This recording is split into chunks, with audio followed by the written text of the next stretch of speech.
ऐसी नहीं है जिस सड़क से मैं यहाँ पर चल कर के आया हूँ। और ये हाल तब है कि जो आपकी सरकार है वो 1-2 साल की सरकार नहीं है, वो 25 साल की सरकार है। 25 साल तक प्रदेश का शोषण किया गया। 25 साल तक ऐसे व्यक्ति को जिसका नाम, मुझे लगता है 15 साल तो इनको हो गए जो अभी विधायक हैं, जिसका नाम चिट फंड घोटाले में आया, गरीबों की कमाई हुई, मजदूरों की कमाई हुई मेहनत के पैसे के घोटाले में जिसका नाम है, ऐसे व्यक्ति को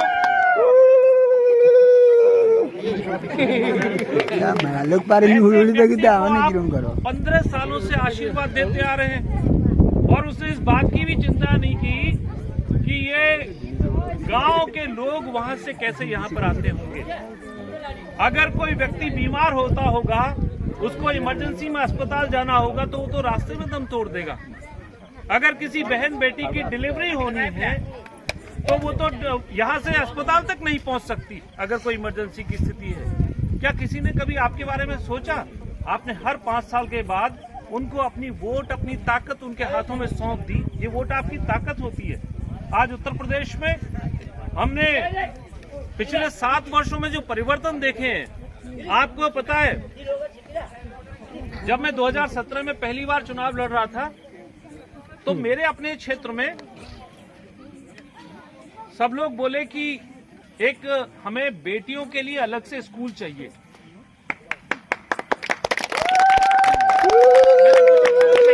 बेटियों के लिए अलग से स्कूल। तो बोले कि हमारे यहाँ बहुत ज्यादा एक विशेष धर्म का प्रभाव बढ़ने लगा था समाजवादी की सरकार में, और जब हमारी बेटियां स्कूल जाती थी तो उनको छेड़ा जाता था, उनको परेशान किया जाता था। तो माता पिताओं ने अपनी बेटियों को स्कूल भेजना बंद कर दिया था। तो उन्होंने मुझसे कहा कि जब आप विधायक बनेंगे तो एक हमारी बेटियों के लिए विद्यालय जिसमें सिर्फ बेटियां पढ़ें वो आपको बनवाना है। जब मैं विधायक बना तो मैंने मुख्यमंत्री जी को जाकर के कहा कि मुझे ये पहली चीज ये विद्यालय चाहिए। आज वहां पर गवर्नमेंट का जीआईसी लड़कियों का बन करके तैयार है, लेकिन अब उस क्षेत्र के लोग कहते हैं कि अब हमको दिक्कत नहीं है, बेटे बेटियां साथ भी पढ़ सकते हैं। क्यों दिक्कत नहीं है? क्योंकि अब वहां योगी जी की सरकार है। अब किसी में हिम्मत नहीं कि हमारी बहन बेटियों की तरफ मैं आपको उत्तर प्रदेश से एक संदेश लेकर के आया हूं। वोटों को खुश करने के लिए कुछ लोग एक विशेष धर्म के लोगों को बढ़ावा देते हैं। आज मैं सुबह जहां मैं रुका हुआ था तो मैं सुबह मॉर्निंग वॉक के लिए ऐसे चला गया। कौन सा जमधार है क्या? कौन सी जगह? जमधार। तो मैं उस गांव में होकर के मैं 2-3 किलोमीटर पैदल चला गया सुबह वॉक करने के लिए। तो रास्ते में लौटते हुए मुझे किसी गांव में एक व्यक्ति मिले, तो उन्होंने मुझे कुछ ऐसी घटनाएं बताई जो भविष्य के लिए, इस प्रदेश के लिए अच्छी नहीं है। इसीलिए आज देश में क्या हो रहा है, हमारा देश आज कहां पहुंच रहा है। अगर उड़ीसा अपने आप को देश से अलग रखेगा तो नुकसान उड़ीसा का होगा, नुकसान उड़िया लोगों का होगा। आप सबको देश के साथ मिलकर के चलना है। इसीलिए हम डबल इंजन की सरकार की बात करते हैं। जब 2014 में मोदी जी की सरकार बनी तो मैं एक केंद्रीय मंत्री थी, उनका सलाहकार था मिनिस्ट्री में, भारत सरकार में। 17 में मैं विधायक बना तो मैंने देखा कि हम जो योजनाएं भेजते थे प्रदेश के लिए, अखिलेश यादव उन योजनाओं को नहीं चलाते थे। जैसे ममता बनर्जी नहीं चलाती। वो क्यों नहीं चलाती? क्योंकि अगर उन्होंने मोदी जी की योजनाओं से लोगों को फायदा पहुंचा दिया तो मोदी जी लोगों के दिल में बस जाएंगे, तो उनकी सरकार चली जाएगी। ठीक वैसा ही अन्याय आप लोगों के साथ यहाँ पर किया गया है। आप लोगों को पता है आयुष्मान भारत नाम की योजना है? नहीं है। पता ही होगा, आपने कभी किसी ने लाभ नहीं लिया होगा ना। अखिलेश यादव ने 2017 तक उस योजना को उत्तर प्रदेश में नहीं घुसने दिया। आज हमारे प्रदेश में मेरा खुद का भी एक अस्पताल है। आयुष्मान भारत में जिस आदमी के पास 1 पैसा भी नहीं है, वो एक कार्ड मोदी जी का दिया हुआ है, उसमें 5 लाख रुपए तक का इलाज अस्पताल में जाएगा। वो कार्ड जमा करेगा और 5 लाख रुपए तक का इलाज फ्री में करा करके अपने घर लौट करके आ जाएगा। उसको 1 पैसा भी नहीं देना। बताइए इस प्रदेश की सरकार को क्या कष्ट होता अगर इस प्रदेश के गरीबों को वो लाभ मिल जाता मोदी जी का भेजा हुआ। यानी कि आपको आपके अधिकार से वंचित किया गया, आपका जो हक था उससे वंचित किया गया। और अब तो हमारी सरकार ने घोषणा की है कि हमारी सरकार जब उड़ीसा में आएगी तो हम 5 लाख का नहीं 8 लाख का आयुष्मान भारत का लाभ उड़ीसा के लिए देंगे। हमारे उत्तर प्रदेश में, मध्य प्रदेश में आप जाकर के देखिए, लाडली बहन योजना है। हर बहन को 1500 रुपए प्रति माह उनके खाते में पहुंचते हैं। आज आपके लिए एक नई योजना मोदी जी ने घोषणा की है कि जब उड़ीसा में हमारी सरकार आएगी तो हम सुभद्रा योजना को उड़ीसा में लागू करेंगे। आप में से किसी को पता है सुभद्रा योजना के बारे में? नहीं सर। नहीं पता? नहीं सर। सुभद्रा योजनाओं में हर घर में हर बेटी को, हर बहन को 50,000 रुपए का वाउचर दिया जाएगा। 50,000 रुपए एक बहन को, उसको वो अपनी बेटी की शादी में इस्तेमाल कर सकती है, वो अपनी बेटी की पढ़ाई के खर्चे में फीस देने में इस्तेमाल कर सकती है, वो अपने परिवार के किसी व्यक्ति के इलाज में खर्च कर सकती है। और अगर एक परिवार में 3 बहनें हैं तो तीनों को 50-50 हजार रुपए के वाउचर मिलेंगे, 50-50 हजार रुपए मिलेंगे। ये अच्छी योजना है कि नहीं है? अच्छी। कभी किसी ने उड़ीसा की बहनों के बारे में पहले ऐसा सोचा? ये छोटी छोटी चीजें हमारी सरकार ने प्रस्तावित किया है कि जितने भी दिव्यांग हैं, जितने भी बुजुर्ग हैं, जितने भी विधवा हैं, उन सबको 3,000 रुपए पेंशन हर महीने मिला करेगी। क्या किसी को मिल रही है यहाँ पर इतनी पेंशन? ये आपका पैसा है, ये आपके पास आना चाहिए। ये सरकार कोई आप पर एहसान नहीं कर रही जिस पैसे को माफिया लेते हैं। आप बताइए उड़ीसा की सरकार कहाँ का, कौन से प्रदेश का व्यक्ति चला रहा है, आपको पता है? नहीं। क्या उड़ीसा की सरकार तमिलनाडु का व्यक्ति चलाएगा या वो चलाना चाहिए जिसको आपने वोट दे करके अपना नेता चुना था? लेकिन वो नहीं चला रहे। उड़ीसा की सरकार तमिलनाडु से चल रही है तो उड़ीसा का पैसा भी कहाँ जाता होगा? तमिलनाडु जाता है, जबकि उड़ीसा का पैसा उड़ीसा में आना चाहिए। आपको एक उदाहरण देता हूँ उत्तर प्रदेश का। जब हम 2017 में उत्तर प्रदेश में पहली बार पहुंचे तो हमारी सरकार का बजट था 3 लाख करोड़ रुपए।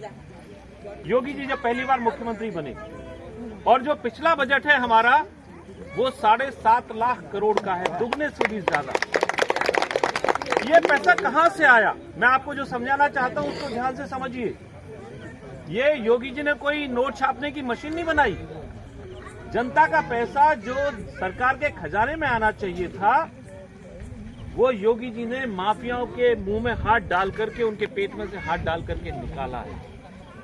जो पैसा खनन माफिया खाता था, जो पैसा शराब माफिया खाता था, जो पैसा पहले परिवहन का, ट्रांसपोर्ट का माफिया खाता था, वो सब उनसे निकाल करके सरकार के खजाने में आज पहुंचा है। उसका परिणाम क्या हुआ कि उत्तर प्रदेश में 70 सालों में, उत्तर प्रदेश बहुत बड़ा प्रदेश है, आप समझ सकते हैं उड़ीसा का कम से कम 5 गुना है। उत्तर प्रदेश में 70 सालों में सिर्फ 12 मेडिकल कॉलेज थे। आज उत्तर प्रदेश के हर जिले में एक मेडिकल कॉलेज है। 75 जिलों में 75 मेडिकल कॉलेज। आप सोच सकते हैं मेडिकल कॉलेज कितनी बड़ी चीज होती है। अस्पताल नहीं मिलता लोगों को, यहाँ मेडिकल कॉलेज, 500 बेड का अस्पताल हर जिले में। आज उत्तर प्रदेश में 5 एक्सप्रेसवे हैं। आज उत्तर प्रदेश में 11 एयरपोर्ट हैं, जिसमें से 5 अंतर्राष्ट्रीय एयरपोर्ट हैं। आज उत्तर प्रदेश में डिफेंस कॉरिडोर बन रहा है, और आज उत्तर प्रदेश में वो विकास हो रहा है, पूरी दुनिया के लोग वहां आकर के पैसा लगाना चाहते हैं। क्या उड़ीसा में कोई पैसा लगाना चाहता है? क्या उड़ीसा में कोई इंडस्ट्री आई? क्या उड़ीसा के लोगों को रोजगार मिला? क्या उड़ीसा के लोगों को सुविधाएं मिली जो उनको मिलनी चाहिए थी? नहीं मिली। इसका कारण क्या है कि उड़ीसा के लोगों के बारे में कभी किसी ने सोचा नहीं। चुनाव के समय आपको बहुत मीठी मीठी बातें बनाएंगे, आपको किसी न किसी तरह से ललचाएंगे, कोई पैसा देगा, कोई दारू देगा, और आपका बहुत कीमती वोट लेकर के चले जाएंगे। इस बार आपको क्या करना है? डबल नहीं सर। पैसा किसी के बाप का है क्या? नहीं सर। किसका पैसा है? वो आपका है। आपका पैसा आपके पास आ रहा है, आने दो। कोई आपको दारू पिला रहा है, अपने पैसे से पिला रहा है क्या? जो जो कर रहा है करने दो। वोट कहां पर लगनी चाहिए? आपको कमल के फूल से अलग नहीं होना है। ये जो कमल है इस देश का भविष्य है, इस प्रदेश का भविष्य है, इस युवाओं का, हमारी माताओं का, बहनों का भविष्य है। आज हमारे उत्तर प्रदेश में और पूरे देश में बहनों के लिए इतने काम हो रहे हैं। हमारे देश की एक बहुत बड़ी दिक्कत थी, हम लोग सोचते थे कि सिर्फ आदमी लोग काम कर सकते हैं, आदमी लोग पैसा कमा सकते हैं, लेकिन मोदी जी ने एक नई शुरुआत की है कि हम बहनों को भी ऐसे अवसर उपलब्ध कराएंगे कि वो घर में बैठकर बहुत सारे काम ऐसे कर सकती हैं कि अपने पति का हाथ बटा करके अपनी बहन बेटियों के उनको लाभ दिला सके, उनको पढ़ा सके, उनका अपने घर को और अच्छे से चला सके। आज सेल्फ हेल्प ग्रुप या स्वयं सहायता समूह के द्वारा ऐसे काम हो रहे हैं कि मेरे अपने क्षेत्र में, मैं एक गांव में गया ऐसे ही, तो बहनों ने मेरा स्वागत किया। मैं स्वयं सहायता समूह की बहुत सारी बहनों के साथ बैठा, तो वहां मुझे उन्होंने, एक बहन थी ललिता नाम था उसका, उन्होंने मुझे बताया कि उनका एक बहुत अच्छा छोटा सा हवाई चप्पल बनाने का काम है, और सिर्फ बहनें उस काम को कर रही थी। वो मुझे अपने घर लेकर के गई, उन्होंने मुझे चलाकर दिखाया और इतनी सुंदर उन्होंने चप्पल बनाई। मैंने 2 जोड़ी अपने लिए खुद के लिए खरीदी वहां से। चप्पल टाटा अंबानी बनाने की जरूरत नहीं है, पापड़ टाटा अंबानी को बनाने की जरूरत नहीं है। बहुत सारी चीजें ऐसी हैं जो हमारी बहन बेटियां घर पर बैठ करके बना सकती हैं, और उससे उनको रोजगार भी मिलेगा, उनको पैसे भी मिलेंगे, उनको घर को भी एक सहायता मिलेगी। ये हमारी सरकार आज ऐसे काम कर रही है। आज हमारी सरकार ने वायदा किया है कि लखपति दीदी का नाम सुना है आपने? कुछ नहीं सुना? मोदी जी ने वायदा किया है कि 2027 तक, यानी कि अगले 3 सालों में, 2.5 साल में उड़ीसा के अंदर 25 लाख बहनों को लखपति बनाया जाएगा, उनके खाते में 1-1 लाख रुपया भेजा जाएगा। आपको किसी ने दिया क्या पहले? क्या किसी ने उड़ीसा की बहनों के बारे में ऐसा सोचा? आप नहीं।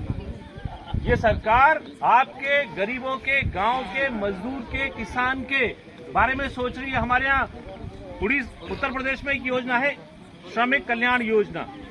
उसमें किसी श्रमिक को जो मजदूरी करते हैं, खेतों में मजदूरी करते हो या राजमिस्त्री का काम करते हो, फैक्ट्री में काम करते हो, कहीं पर भी जो मजदूरी का काम करता है, उसको सिर्फ एक रजिस्ट्रेशन कराना है और उसका 5 लाख रुपए का बीमा हो जाता है। और उसके परिवार में जब बच्चा पैदा होता है, बच्चे पैदा होने से लेकर के उसको लाभ मिलने शुरू होते हैं। उसका बच्चा पढ़ता है तो उसको पैसे मिलते हैं, उसकी बेटी की शादी होती है तब पैसे मिलते हैं, और जब उस मजदूर की किसी भी कारण से मृत्यु होती है तो अंतिम संस्कार तक के लिए भी उसको 25,000 रुपये सरकार देती है। कभी उड़ीसा के श्रमिकों के बारे में, मजदूरों के बारे में किसी ने ऐसा सोचा है? नहीं सोचा। इसीलिए मैं चाहता हूं कि आप विकास की यात्रा से जुड़िए। पुराने नारों से आपको 25 साल तक बेवकूफ बनाया गया है। अब आने वाले समय में मोदी जी ने देश का इतना सम्मान बढ़ाया है।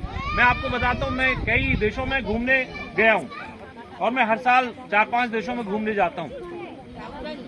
अब जब हम वहां पर जाते हैं और अपने आप को भारतीय बताते हैं तो हमें अलग इज्जत मिलती है। पहले भारतीय को इज्जत नहीं मिला करती थी बाहर। अब तो ऐसी स्थिति है कि वहां, मैं इंग्लैंड में गया तो वहां पाकिस्तान के, बांग्लादेश के और श्रीलंका के जो लोग हैं वो अपने आप को अपने देश का नहीं बताते। वो जब बात करते हैं तो खुद को भारत का बताते हैं, क्योंकि उन्हें पता है भारत का बताने से ज्यादा इज्जत मिलेगी। आज मोदी जी ने हमारे देश की इज्जत इतनी बढ़ाई है। मैं चाहता हूं, उड़ीसा में अपार संभावना है, यहाँ पर्यटन की इतनी संभावना है। मैं 3 दिन मुझे हुए यहाँ पर आए हुए, मुझे यहाँ की जलवायु, यहाँ का वातावरण इतना अच्छा लगा है कि अगर सिर्फ इसको पर्यटन के लिए डेवलप किया जाए तो दिल्ली से, कैलकाटा से और विदेशों से यहाँ पर लोग आएंगे। लेकिन उड़ीसा की पिक्चर क्या हमारे दिमाग में बना रखी है, पूरे देश में क्या बना रखी है कि उड़ीसा तो बीमारू राज्यों में से एक है। उड़ीसा में जो विकास की अपार संभावना है उसके बारे में किसी ने सोचा नहीं है।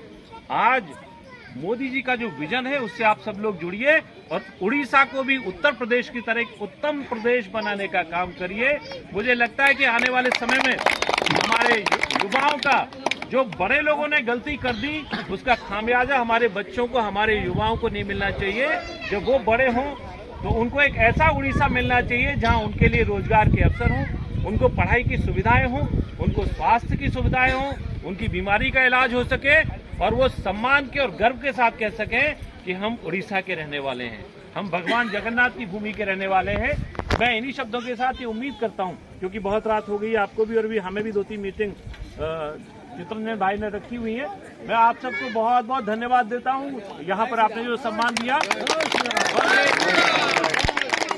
और ये उम्मीद करता हूं कि आने वाली 1 तारीख को भाई वैजंत पांडा जी को और भाई दुर्गा प्रसाद नायक जी को आपका आशीर्वाद मिलेगा और आप कमल के बटन के आगे अपनी कीमती वोट दे करके उड़ीसा को मोदी जी के सपनों के साथ जोड़ेंगे और उड़ीसा को भारत का उत्तम प्रदेश बनाने का काम करेंगे।